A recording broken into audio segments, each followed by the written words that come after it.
Good morning সবাইকে। এটা আমার লাইফের ফার্স্ট ন্যাশনাল গেম ছিল বারাসাত কলেজে।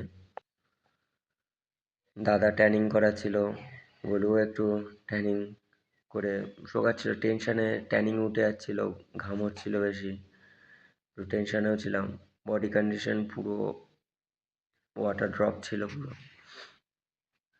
লাইফের ফার্স্ট গেম, কোনো প্লেস পাইনি, ওখানে এক্সপিরিয়েন্স নিতে গেছিলাম। আর তারপর দিয়ে স্টেজে নামার পর দিয়ে ভাবলাম যে আমার যে উইক মাসেল সেইগুলোকে আরও ডেভেলপ করা উচিত, যাতে পরবর্তী গেমে ভালো পারফরমেন্স দিতে পারি। আমার লেগ মাসেল আমি খুব উইক, ওর জন্য লেগের সব থেকে বড়ো মাসেল হলো হ্যামস্ট্রিং মাসেল। ওয়েটের সুমো স্কট, তারপরে তিনি এসে জিমে ওয়েটের সুমো স্কট জেফারসন স্কট। এই মাসেলটা খুব আমাদের important, লেগের hamstring muscle.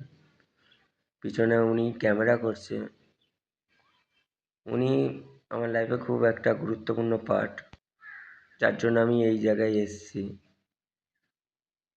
First national game খেলেছি, আরও প্রস্তুতি নিচ্ছি নেক্সট গেমের জন্য। আমার ফেস দেখেই সবাই বুঝতে পারছো কতটা মানে টেনশন আসে জেফারসন স্কট মারতে গিয়ে। আর সব থেকে আমার ভুল ধারণা, আমি পোজিং করতাম না স্টেজেও, সেরকম আমি লেগ ধরতে পারছিলাম না।